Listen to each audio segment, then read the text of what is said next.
Gyruss, 300 billion people are counting on you, so don't choke.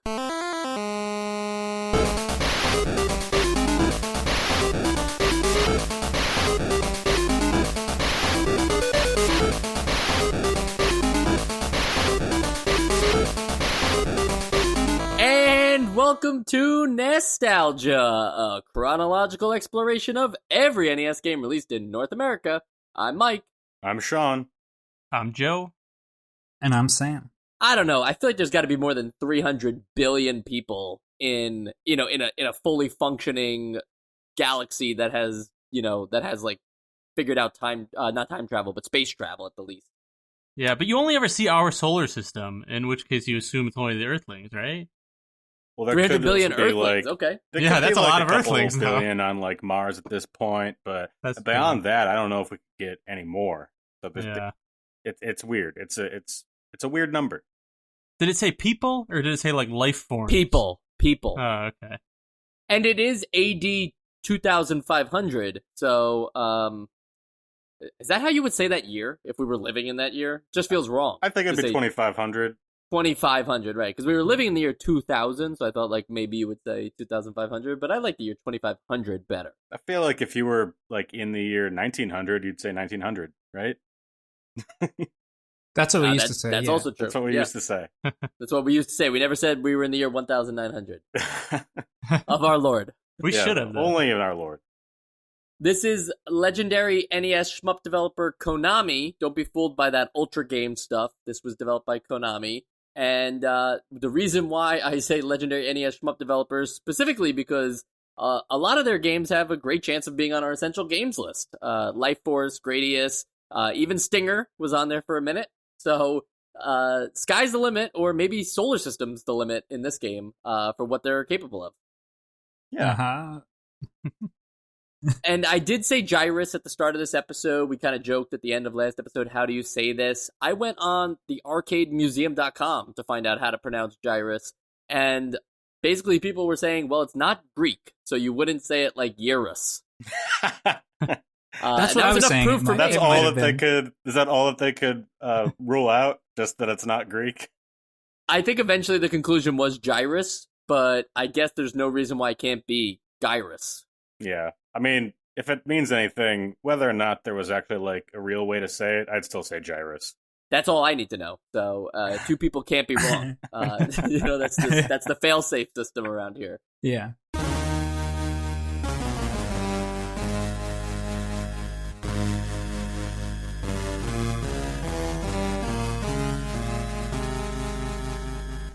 Anyway, it's, as I mentioned, AD 2500, and mankind has penetrated the galaxy's fringes, establishing colonies of peace from Mercury all the way to Pluto. Suddenly, the tranquility of the Milky Way erupts into a frothing fury as armadas of alien deathship swarms. Those are their words. I'm not coming up with anything playful here. These alien deathship swarms invade our solar system like killer bees preying on an innocent bystander. You'll notice that none of these alien ships in the game look like killer bees. So now the manual's really getting into the nitty-gritty of it. See, I don't even see that in my manual. I think I'm reading off the arcade manual. I think that's why. Oh, okay. Mm. Yeah. They mentioned that no one is spared by these killer bee death ship swarms. Even beloved Mother Earth is stung. These vicious cosmic Visigoths are war-starved Gyrussans, and they're led by the immortal Genghis Khan, whom they recruited from Mongolia centuries ago. Wow. That's incredible. So that is okay, because in the other manual it just says Genghis Khan, and I thought maybe like, oh, there's a guy who took that name, out of inspiration in the future or something. They mention it just briefly that a picture of Genghis Khan appears, and Not that's just all, a picture though, a neo-revolutionary neo-revolutionary portrait Yeah. of Genghis Khan. And I don't really understand because the picture doesn't really look like Genghis Khan, and why it's neo-revolutionary, I'm not sure. but it's it also great. just like it like delivers that in the manual as like part of the instructions. Yeah. It's like when the opening screen appears displaying a neo-revolutionary portrait of the savage Genghis Khan, press start. Yeah, That's I love literally that what it it's says. how to save the universe, and then no backstory, and it's just when you see the picture of Genghis Khan, press start. I also like that they chose Genghis Khan as like the big reveal that like, oh no, he didn't ever die or lose. Actually, he was recruited he was so good that he was recruited by these aliens centuries ago just to wait to strike once because Earth wasn't enough for him. He needed the entire solar system to conquer. It's incredible. Also, shout out to the use of the word zaptifying, describing how many stages there are. I don't know if that's a word, or even if it was a word, if it has any meaning, but it's great. I believe there's 39 zaptifying stages, right? Absolutely. That's correct. So, with our galactic fleet flattened, you're the lone space cowboy. Again, their words, but I love that. You're the lone space cowboy who escaped the Gyruss Shroud of Doom. Perfect. I'm in. I'm hooked. Yeah. Sometimes we're like, there's not enough investment in the story or the plots of these games to like understand what's going on. I feel like this was the right level of absurdness meets like hell yeah attitude from me that I was like, I want to beat the game. Like I want to take down Genghis Khan and reclaim the solar system. Yeah, I mean, now that you've given me like an extra piece of deep lore that we didn't get with the NES manual, I'm definitely down for it. Like just what's in the NES manual, it feels like a drunken rambling. But when you give that context, that's not in the actual manual, it definitely works better. Yeah, the manual has a little bit of attitude in the beginning. Like when it's saying what the planets are, it says, for those of you who flunked astronomy, those planets are Mercury, Venus, Earth, Mars, Jupiter, Saturn, Uranus, Neptune, and Pluto. Right? Which is good. Those are the planets. But you don't start on Earth or Pluto. You start on Neptune. Or you start by approaching Neptune. You got to figure that maybe you were based in Neptune, and then it was like, oh, right, Pluto is a planet now again in 2500. Like, right, I got to go back and save that too. And then you go the other way. Well, here's the thing. Maybe what they're saying is that because the elliptical orbit of Pluto actually intersects the orbit of Neptune in 2500 AD, Pluto will be within Neptune's orbit. Can you explain everything just in that voice going forward? Absolutely. All right, but before we get too deep into where you go in this game and what you do, I feel like we do need to explain that this isn't the shmups like Life Force and Gradius and stuff. This is a little different, kind of like Tempest, but with some visual flair to it other than vectors. Joe, do you want to give a good stab at explaining what you do in this game? Yeah, because at my first thought, I was like, oh, this is different. And then, like, a couple seconds in, I was like, wait a minute, this is a shmup. Like, it tricked me at first. Because it looks like you're going forward, It looks like it's like, I don't know, like a more modern, like, Rails shooter that's, like, in 3D space. But what it really is kind of a shmup that's been rolled up into a cylinder. So instead of going side to side on the screen, you kind of roll around the outside of the screen as the stars come at you and all your enemies come at you. And it is actually kind of cool. It's a nice little change of pace. But that gives you all kinds of different things to think about, like the fact that you can't shoot across the screen because you're shooting into the center of the screen, which is like further in Z space. So I thought that was actually a nice little refreshing touch on shmups. Yeah, I very much appreciated that they did something unique with the presentation, and I guess all that you need to keep me from getting bored is to make it a circle. So I also thought that it was a refreshing shmup. Exactly. Yeah, I think it really changes the way you think about your movement, and like zigzagging is a lot different, and it has different implications in this than it does in a typical shmup. And the fact that you also can't move forward and backward, I think, is interesting, too.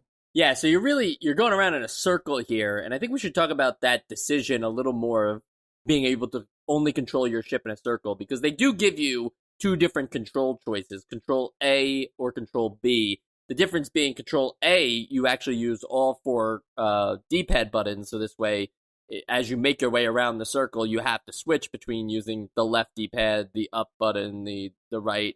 And then Control B is only using left and right.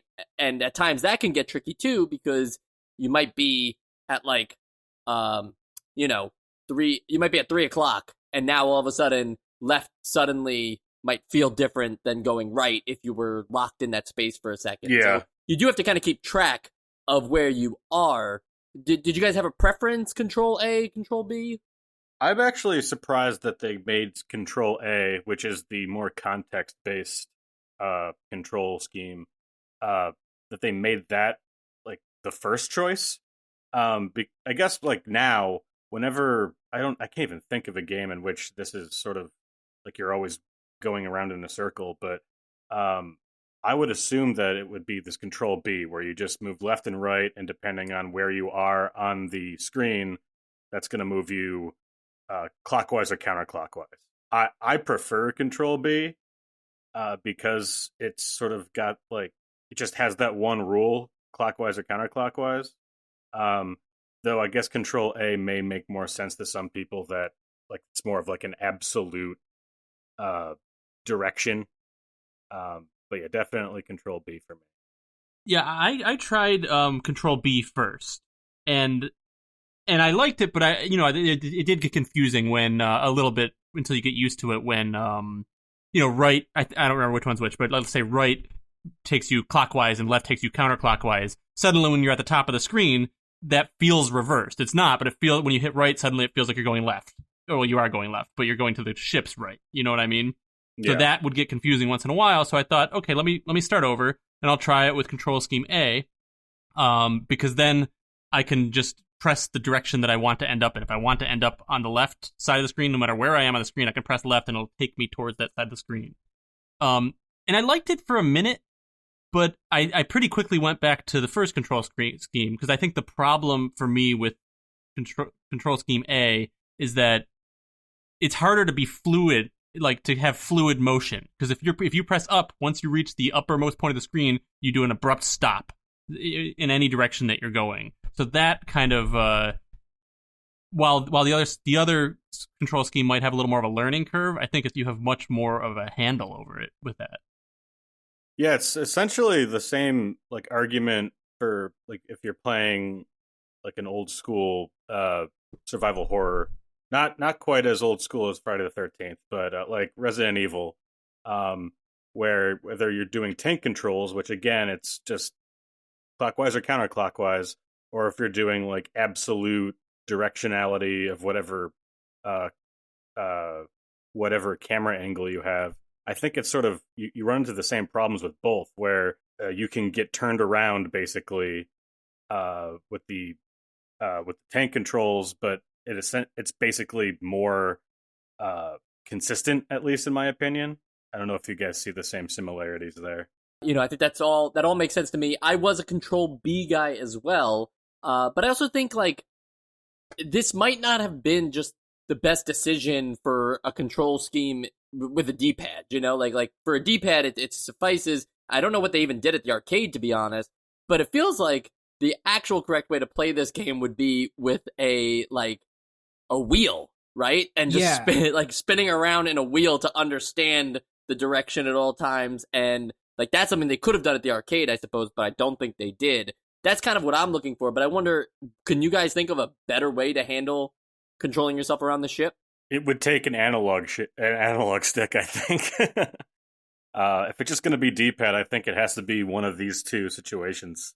Yeah, I don't know. I was also a Control B guy. I tried to do Control A for a while because I thought it was interesting that they have this kind of unique scheme, but sort of what everyone's been saying, it's a little bit too context dependent.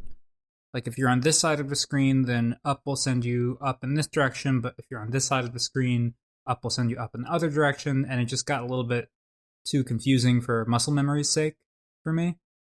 So I went back to A and B. But wasn't Arkanoid or something the one that had a dial? It did have a dial, yes. It had a dial controller. Yeah, I think that would be perfect for this game.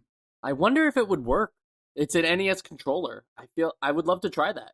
Oh, so Arkanoid came with a controller?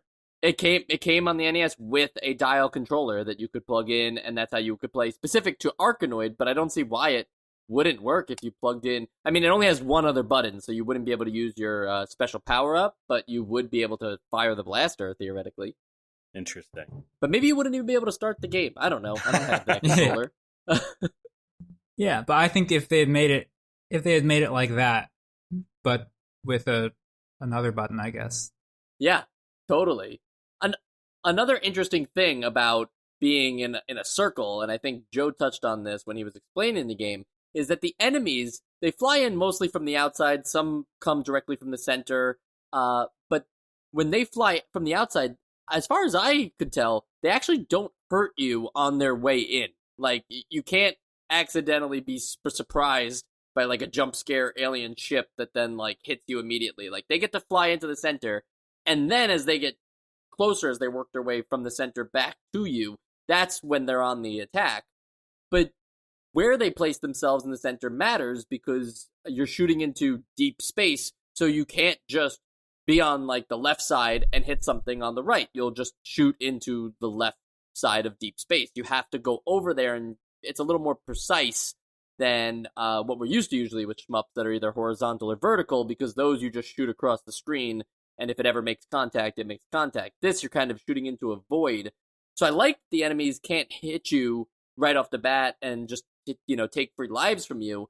But there's also, like, this interesting challenge of not letting the enemies develop quick enough so that there's too many on a side or that things become overwhelming. Like, you kind of have to attack them while they're far out, because the closer they get back to the outer circle, the tougher it's going to be for the player. Yeah, I think that if they were to make you allowed to get hit as they're coming in, that would have been a deal breaker to play this game at all. But no, I do like the idea of, again, it's sort of like a crowd control thing. But I guess a lot of shmups are like that, where you're just trying to make sure that they can't get back to you, because there are a lot of enemy types that, at least later in the game, make it pretty easy for them to get right up in your grill. And that's sort of what you're trying to avoid the whole time.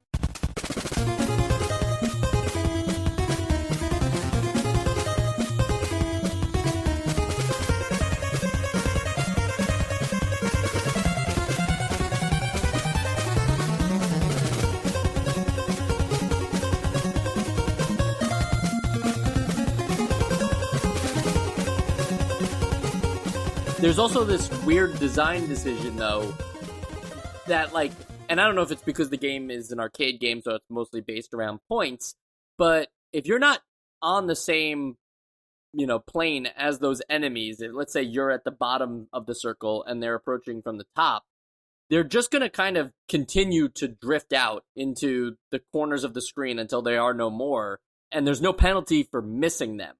You just don't get those points. But theoretically, you could do, like, a pacifist run where you don't really shoot at anything and just wait till everything enters the center of the screen and then clears back out, and then you'd be able to move on to the next stage, which are referred to as warps in this game. I think that's a little weird, but... Can you confirm that? Have you tried? Have you, to play a pacifist run? Or at least, like, for one level? Yes, I didn't do a complete, like, I did shoot things, but I definitely was able to let a significant amount of things go by and move on to the next level. They don't just continue to spawn. Gotcha. Because, like, I wouldn't have known because I was shooting stuff, but I was wondering if it was like it keeps going until you clear or at least you kill this many enemies, but I guess no, it's just on a timer. So that's best I could tell. It's either a timer or a set pattern. Once it's spawned the last one for that level, and granted the levels do get a little bit longer. Once it's spawned that last one, that's it, and you either get the points or you don't. What about the structures that come up in levels that are like mini bosses almost? You have to take care of. Yeah, right. You have because they don't leave the center. Okay. I wondered about what you were saying too about, like, since other than those big structures that Sam just mentioned, could you just go through the whole game and, like, what's the penalty for not doing it? And my thought on it is just that you probably could do it, and you're probably it's probably gonna be a harder game for doing that. So it doesn't feel like you're cheating by doing that. Like the reason my incentive for shooting as much as I could was to get things out of my way, and I let things go by when they weren't bothering me. But usually I wanted to kind of clear things off the screen so it was never congested. Yeah, and plus, so I think the more you kill, you get more ultra lasonic phaser boosters, which makes the bosses easier. Right. And also, do you want to let Genghis Khan have that last laugh of you didn't fight his fleet off?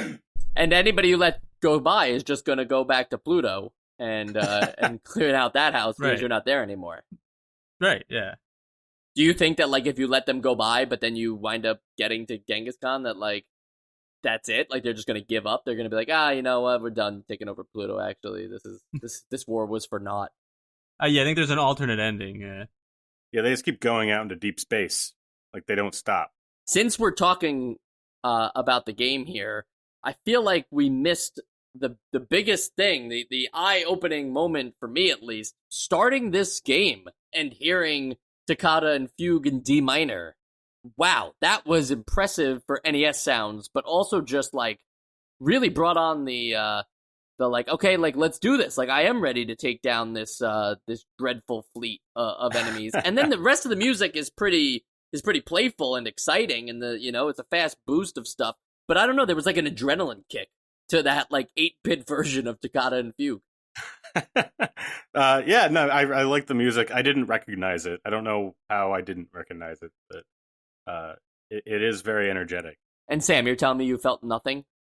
When that song came on? When that song came on, you weren't whoa, that's awesome. I thought sounds awesome. I thought it was cool, but my first reaction whenever I hear a song that is not there, whatever the game, it's not my first reaction when I hear a song that's not original and specific to the game is oh, they just picked a different song. They didn't come up with one on their own, And even for shame, Konami.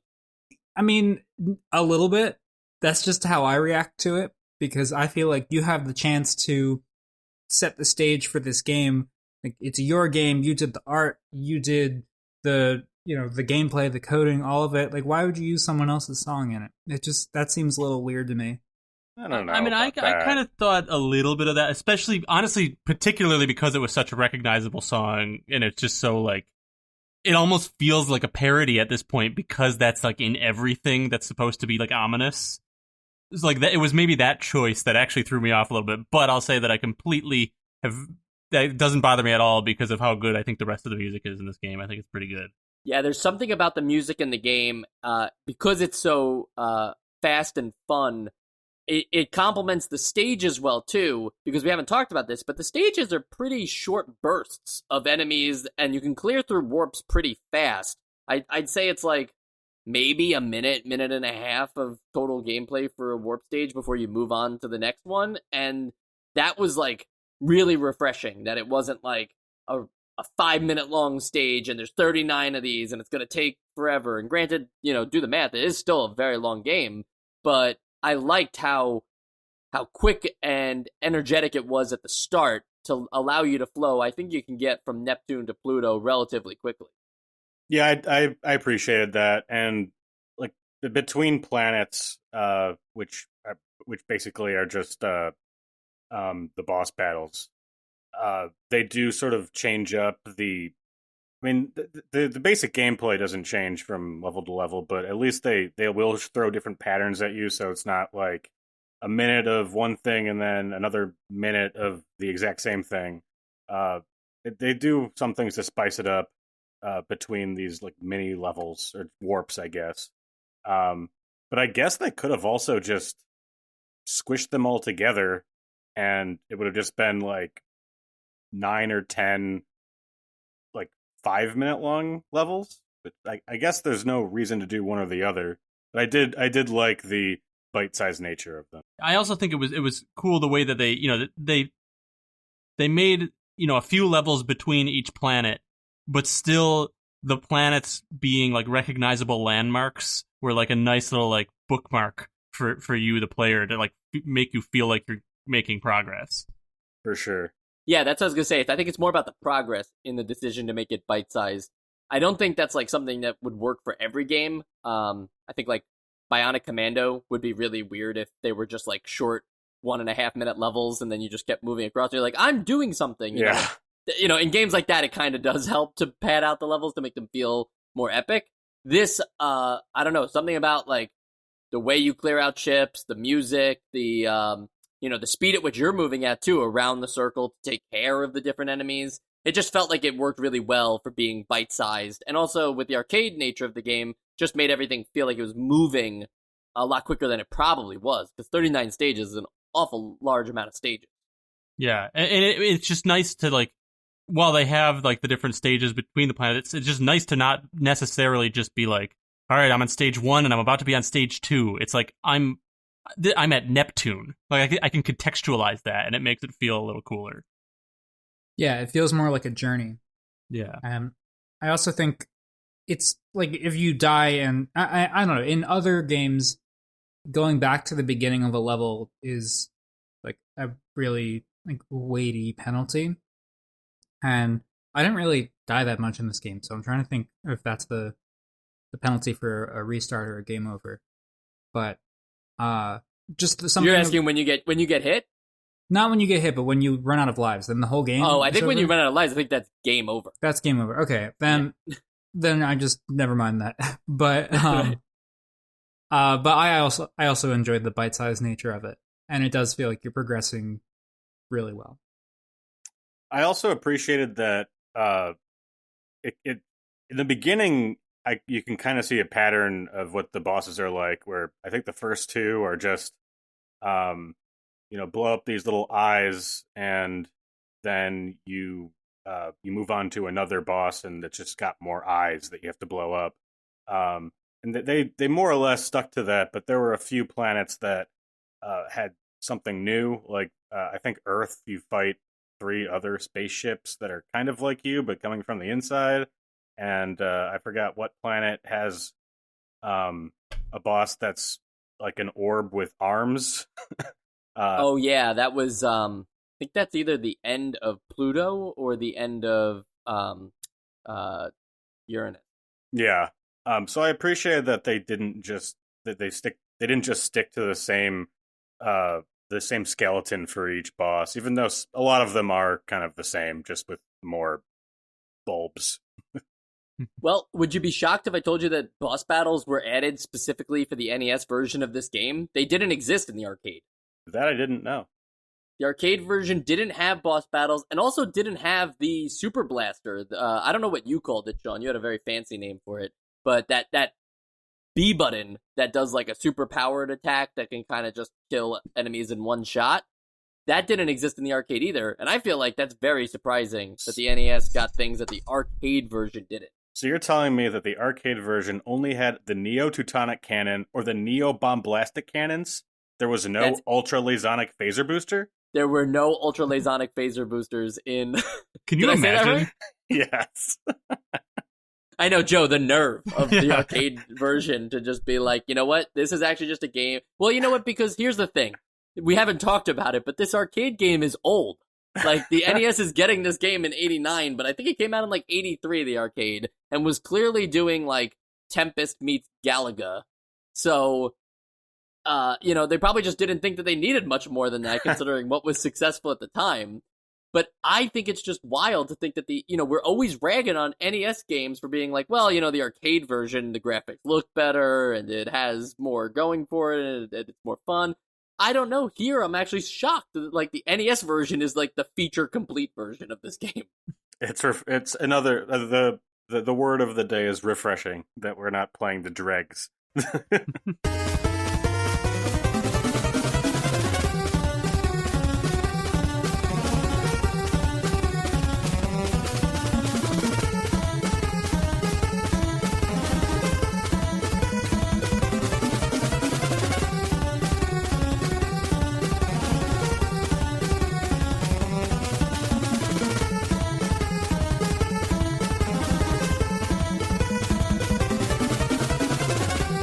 And we talked about saving the solar system as opposed to just some other made-up planets that the developers would make. And Sam, I think you said that felt like a journey. I like that description because I do think that saving our solar system is something important in terms of investment at this early on in video games that we haven't really seen, right? Like sometimes you get World War II games or whatever, and those are like, relive history in video games. But this is like sci-fi meets grounded, not reality, but groundedness in some kind of way, Yeah, I guess so.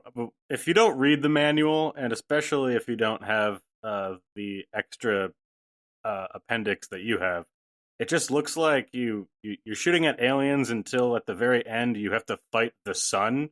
The sun has like a tummy ache or something, and then you have to make it not hurt anymore, and then at the end it just says there is peace in the universe. So I don't really know how grounded fighting the sun is, but I see what you're saying. At least it's real places. I like the idea that the peace in the universe was just like a coincidence. Like you get to this, you defeat the thing at the sun, and it's like, oh, check it out, there's peace in the universe. I also just like the fact that the ultimate goal of this is to save the sun. Well, that's what was holding us back from peace, right? It's like, we don't know it, but we actually have an evil sun now. You know how, like, in Majora's Mask, the moon is evil? Like, the sun in our reality is actually evil, and we just have to beat it in order to achieve world peace. No, maybe it's like the Mario sun. Oh, the angry sun. Yeah, terrifying. But yeah, even in the manual, though, it says ultimate victory will occur only after you free the solar system's life-regenerating sun. So it's basically saying that they're holding the sun hostage. And I feel like it's got some, what's that Stockholm syndrome. It's like the sun fights you. I don't appreciate that. So there is a lack of power-ups in this game. That's usually what we talk about when we talk about shmups. I don't even know if the dual blaster thing even counts as a power-up. You get it almost immediately, and then it's like, is it even more powerful? Like what? Now it takes like half as many shots? I doubt it. It felt like it was not doing anything at all. So what do you think? Like, should there have been power-ups that make it so this way you can shoot from, different, like, I don't even know what you would do because you're going on a cylinder here, but like, could you shoot in a spread or shoot from behind you or a laser that could go across the center and actually hit those things over on the other side? Would that just have made the game too easy? Did you not care that power-ups weren't on there? Somebody save me from talking too much? I was just going to say, I think that it could have been cool to have more power-ups. I do think that they'd have to increase the difficulty, but it'd be nice to see. I don't even know what it is, but once in a while you hit something and like two little stars come out and they spiral around the outside. You just said exactly 2 points I was about to exactly say. We should have just said them together. We exactly, said them in unison. But yeah, I think that this game is really on the easier end of the shmups that we've played. So it would definitely need a difficulty spike to need power-up. And yeah, I also thought that was going to do something. I thought that was going to be like, that's just a special way to get stuff on the opposite side of the screen, but I think it was just for flair. Yeah. So it seems like a missed opportunity. Wait. You're talking about the thing that goes around in the center, those two dots, and then connects with you? Yeah. Yeah, I think it's when you get a level those up. Give you the super blaster. Yeah, those give you the dual neo-bombastic cannons. Yes. But where do they come from? The visual element of it makes it look like it's supposed to hurt things. Oh, yeah, sure, right. And it also just like shows us that they can do that. So, like, why not make a bullet that does that? Yeah, exactly. But to answer your question, those come from the mines. So you'll see these little sets of, they look like jacks almost, and there will sometimes be a little object in the middle of them, and if you hit the object in the middle of them, that's what releases those two little things. And that will give you the dual blasters. Oh, okay. Yeah. That's cool. See, I like that. I like that context. I wish I had noticed that because it kind of makes it a little... It's nice that it wasn't just, pick up this power-up. That kind of goes into... Or for me, that kind of goes into this issue that I have with the game a little bit, which is that because of the nature... because they want to show that you're traveling forward through space, they have the background kind of coming at you a little bit, but that's also how all the projectiles travel at that same speed. And sometimes for me, I found that I got the projectiles a little bit confused with the objects in the background. So it just I can see that. It seems a little busy, and so when those things come around, I don't know. I think it'd be interesting to see more objects behave that way, whether it's things that fire at you, or you have to outrun things on the outside that are fire. Or I think I said the opposite of what I meant to say. You firing those at enemies, or having to outrun projectiles that the enemies fire at you that behave that way, to a certain point. Yeah, it would have definitely changed up. And to your point about them looking confusing because they look like the kind of the stars that are coming at you, I think one thing they could have done to make it a little easier is make all the stars one color. The stars are like a multi-color, looks like a Pop-Tart. Like it's just like a multicolored like thing of sprinkles coming at you. So then when like a projectile comes at you, it kind of blends in because no matter what color it is, like there are a couple stars around that are that same color, moving the same direction at the same speed. Well, you should be dodging the stars too. Just get good. Oh, right, I should. So 39 stages, chance stages, which are kind of like no consequence, shoot all the enemies and get points, boss battles, and traveling across the 9 different planets, plus a boss fight with the sun, as Sean mentioned. Is there enough here for you guys to continue to play through the entire game, regardless of, whether you're good enough to get there? Did this game, with everything that it has in it right now, hold your attention, or were you hoping for more as the game went on? It's pretty low content compared to what we've been playing recently. I think this would fit better in the early days, like 86. This would sort of be more among its peers in terms of like how much content is in the game. We did get more than what was in the arcade version, but no, I still think that it's not quite a full priced game if we're going by that. Yeah, I completely agree. Like that, I do think I would have seen it differently early on. But also, I mean, I've got to say, I'm just not the guy to tell you. I'm like me personally. No, it didn't hold my attention, but that doesn't mean I think it was bad or wouldn't hold anyone's attention. Probably someone who likes shmups would really enjoy it, but that's why I find these games so much harder to judge, just because of my personal opinion on shmups. Is not particularly positive, which doesn't mean that I think that the game is bad for everyone. It's just not my cup of tea. I think that the gameplay loop is good though, and even though there's not a lot of variation, the main thing that you do in this game feels good to do over and over. And the fact that it's in these little bite-sized bits helps a lot, and I think that helps make you want to go more because it's just this much until I get there, and this much until I get to the bonus stage and chance stage, and a chance to increase my weapons if, let's say, I just died or something.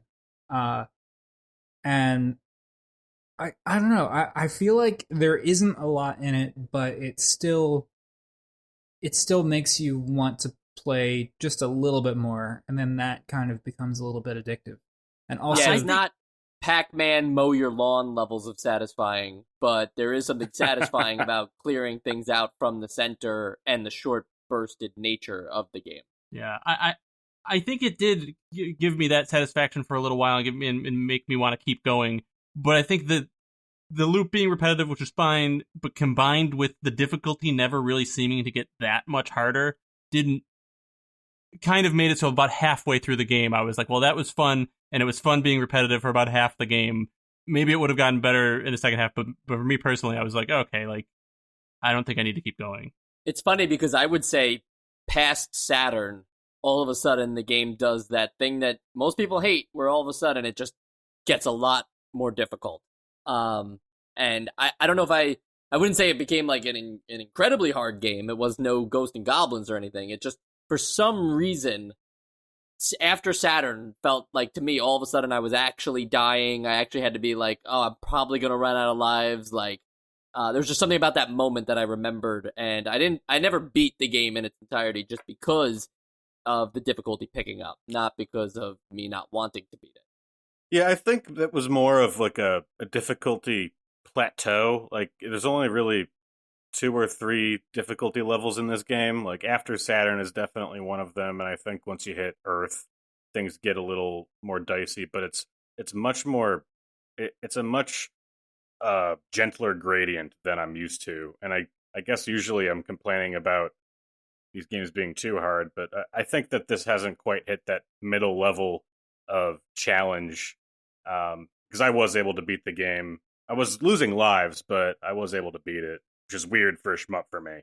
Well, that's awesome, and that's why you know so much about the sun battle. Oh, the sun's in that game? Oh, the sun says that?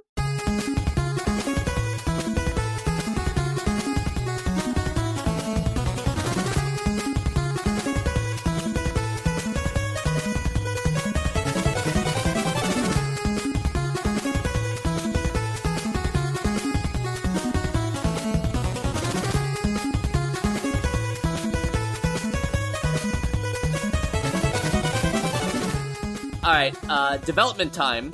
I have a small little anecdote here about Gyruss. It is the second and last game that Yoshiki Akamoto designed for Konami. Now, that might be like, okay, who's that? Why does that matter? Apparently, Akamoto got into pay disputes with Konami over the game and then was fired after the release of this game. So as retaliation, he joined rival company Capcom, where he went on to make 1942 and then produced Street Fighter 2. So I think Konami took a loss there, if you know, over what they potentially should have paid him for this game, only for him to go on and make two amazing franchises for Capcom. Wow, so he was like Kojima before Kojima. Well, he wasn't the designer of Street Fighter 2, but anybody who's involved in the making of Street Fighter 2 is kind of a big deal, right? Like you're creating an entire genre and community that's worth who knows how many millions of dollars today. For sure. And then for sequels and spin-offs, it's interesting. Many ports of this game, but no true successor. There's no Gyruss, anything. I figured they could change it. Yeah, they could finally change it to be the other ways of spelling it. There's none of that. And then there's also just no spiritual successor either. So instead, I just want to talk about a couple interesting things on the port side. For the PlayStation 1, Gyruss was actually hidden inside of Contra Legacy of War. There was a specific way you could unlock Gyruss, and I'm like, wow, that's a weird game to include in Contra Legacy of War, but whatever. So you can play it on that, and apparently it's a pretty good port on the PlayStation 1. In the Game Boy Advance version, if you put in the Konami code, instead of having it with the GBA graphics, you get a retrofied version of the game that also includes 3 new warp levels at the start of the game before you then go on to play the rest of the game. That feels strange, but I think they knew that nobody was going to play through the entire game and then get the 3 bonus stages. Yeah, so just put them up front. That's a good job there. Yeah, but I mean, if that got out, people would have incentive to play the game a second time. Replay value. Yeah, I mean, people do that all the time for the Mario games, right? You'll buy Super Mario Brothers 1 for who knows, the 5th or 6th time, and then it'll turn out if you beat the game on 8 times in a row, it'll unlock Super Mario Brothers 2 Japan, and people are like, what? No way! And then they go do it. Xbox 360 Arcade, it didn't come out for Xbox 360. It just came out on that arcade platform. If you guys remember that deal, it was download only. You need an online connection. That is the same exact game, but with updated graphics that, in my opinion, have now aged pretty poorly, even just 2 console generations later. So I don't know if I would recommend that one, but it also came there. So it went to everything pretty much. I didn't list off the other 14 consoles, but neat to see that this game continues to get some life from Konami. Yeah, I can't really see how a space game that is this sort of bare bones can look that bad on the Xbox, but I'll look up some screenshots. Oh, it's not even that it looks bad though, right? Because it's they updated the graphics, so it's just why, at that point, just release the original arcade version to Xbox 360 Arcade. That's what it's called. Anyway, we're gonna see if this game has some life of its own, since it never got any sequels or spin-offs, when we decide whether it's on the Essential Games list. All right, it's time for the Essential Games list. We're still in that essential drought where there hasn't been a single essential game in 1989. And I think every episode, somebody's like, that game should have been essential. Bandai Golf Challenge, Pebble Beach, should have been essential. But, I think that we've been doing an okay job so far, policing the neighborhood and making sure that the right games get on. So let's take a look at Gyruss and try to figure out whether or not it's going to be on the essential games list. Sam? Oh, starting with me. Okay. So going into this, I was pretty sure that I wanted to make this game essential because I thought it did something different that I haven't really seen a lot of games do, and I can't really think of a game that's like this. And it had a fun feedback loop, and it was polished and had great music and all this stuff. But I think that there's just a little bit of a lack of substance that would be required for me to feel comfortable actually voting it essential. I think we need something like a little bit more variance for it, but it was really close for me. But I think if you like shooters, like shmups, and especially retro ones, then definitely give this one a try. All right, Joe?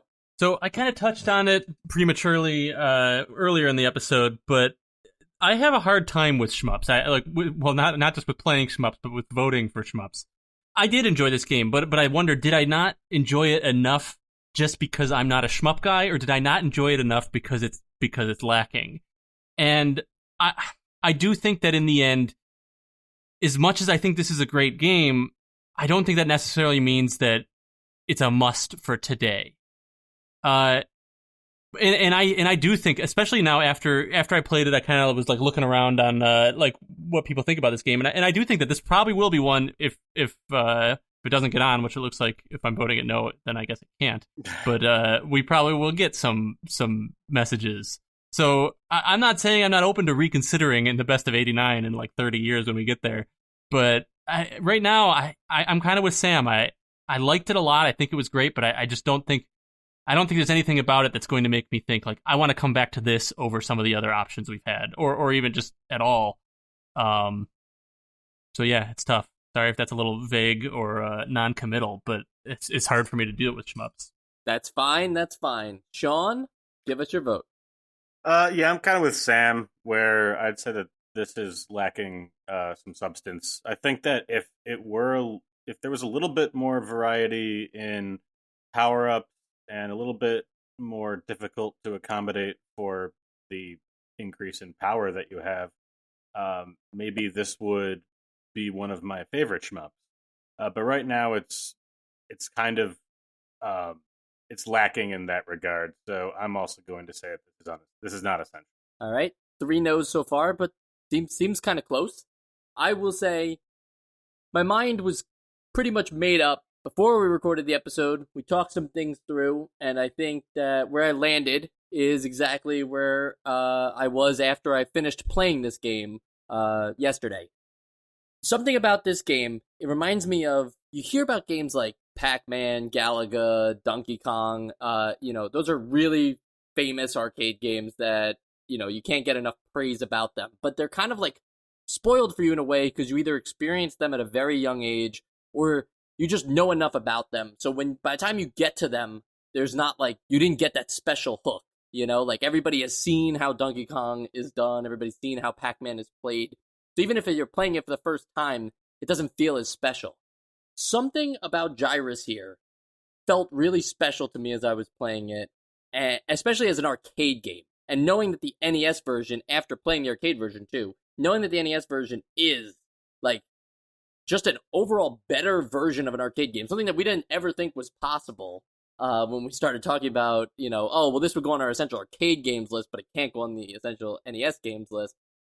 This really feels like to me it deserves to be on the essential games list because it's not even a shmup to me. It's just an arcade game. It's just arcade fun. It's silly. It's short. It's sweet. It's enough to keep me hooked on that I wish I could have beat the game. Like I wanted to be good enough to beat the game and I wanted to keep going back to it, but it's also something that I could see myself just being like, well, if I can only make it to Saturn, like who cares anyway? I'll do that. Like I'll just play through that. I wasn't trying to keep track of my score at any time, and I wasn't also trying to keep track of my progress. Like, I just liked the short bursted nature of the game. In many ways, for me, the closest thing I can think of for NES games is that this is like Balloon Fight, you know? People continue to ask me, why is Balloon Fight on the Essential Games list? Like, why does Mike love this game so much? It's just enough simplicity just meets raw fun, you know? Like, Balloon Fight is always going to be fun to me, and I think Gyruss will show that to me as time goes on, that this will be a game I continue to go back to, and I'm just amazed that I never experienced anything like it before. And I know that's crazy, right? Like, we played 20 years of video games since then.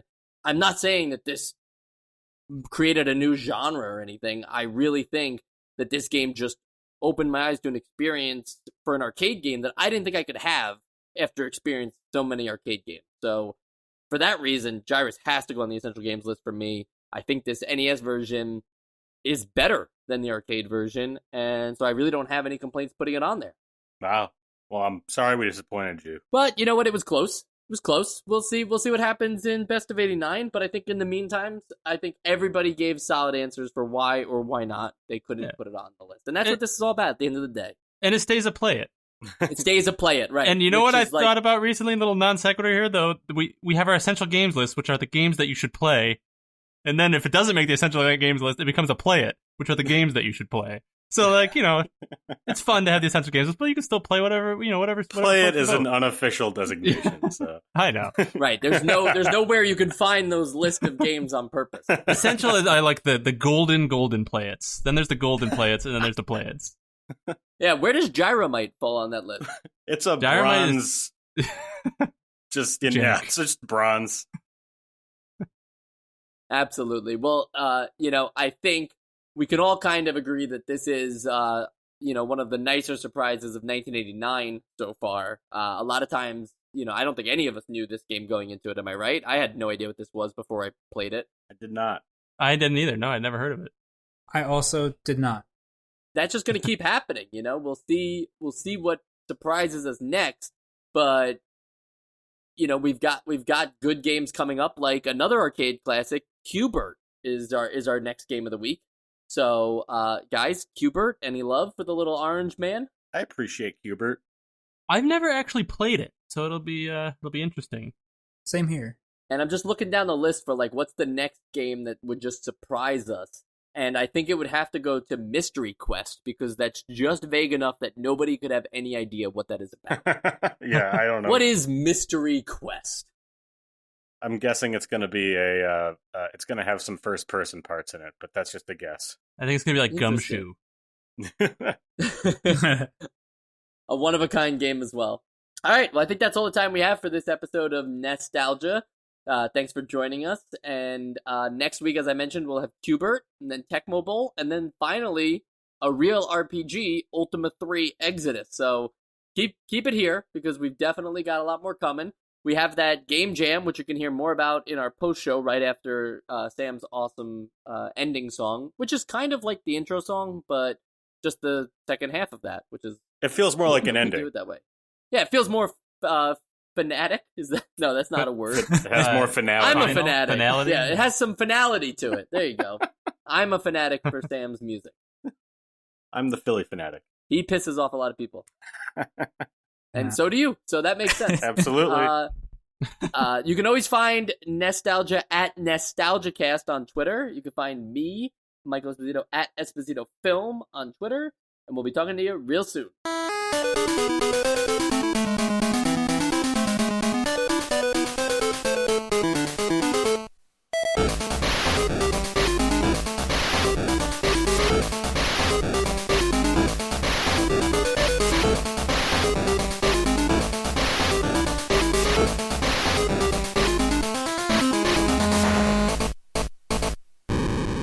And it's a very exciting day here for Nostalgia, whether you listen at 8 in the morning or, 11 p.m. As long as you're listening on Friday, March 19th, the date we released this episode, this is also the day that we started our Nostalgia Game Jam with, listeners from all over joined in, and some of them are going to make some really cool games, but I don't know anything about making games, so I'm actually going to throw this over to Sam, who could explain what our Game Jam like how that process goes on and what these next 2 weeks are going to be like. So Sam, why don't you take it away?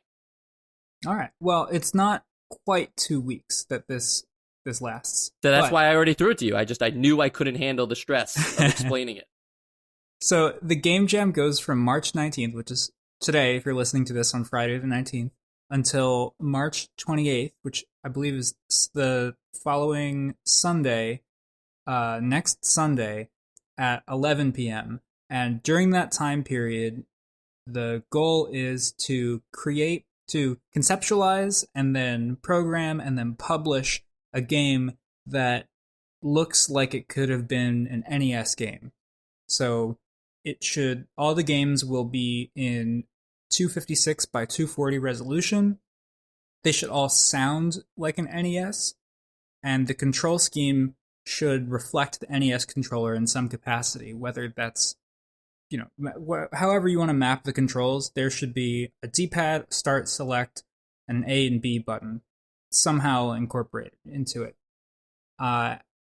And that's about it. We're also going to have an optional theme that I guess at this point will be announced. And if you are making game, I guess this is, if you're listening to this and you say like, wow, I'm not doing anything this weekend, that sounds great. Then you can go over to itch.io and look at the Game Jam section, and it'll be going on. You can sign up right away. That sounds jammerific. There we go. I think we got one. No. But also, if you want to just check out the Game Jam and just kind of stay tuned on it, these people will be submitting their games so you can play them and see what you think of them. And that's what we're going to do. We're going to play the games once the Game Jam is over, and then we're going to talk about them on a special episode of the podcast. And it's going to be super fun. And I think that's about it. I agree with all of that. And now that we have Joe's sign off, there's nothing else we can do except wait until the fabled March 28th, assuming it happens this year. And if it does, that's when the jam will end, and we'll start diving into these games, and we'll give you an episode. When? Can't say for certain. Soon? Absolutely. But what really is soon in the concept of time? You'll just have to keep listening to Nostalgia every Friday at 8 a.m. specifically. We're going to start deleting the episodes at 9 a.m., so make sure you save them fast. I kid, of course. Nothing gets deleted. Everything is forever. And so is Nostalgia. So keep checking in and keep listening and enjoy your week or whatever you do.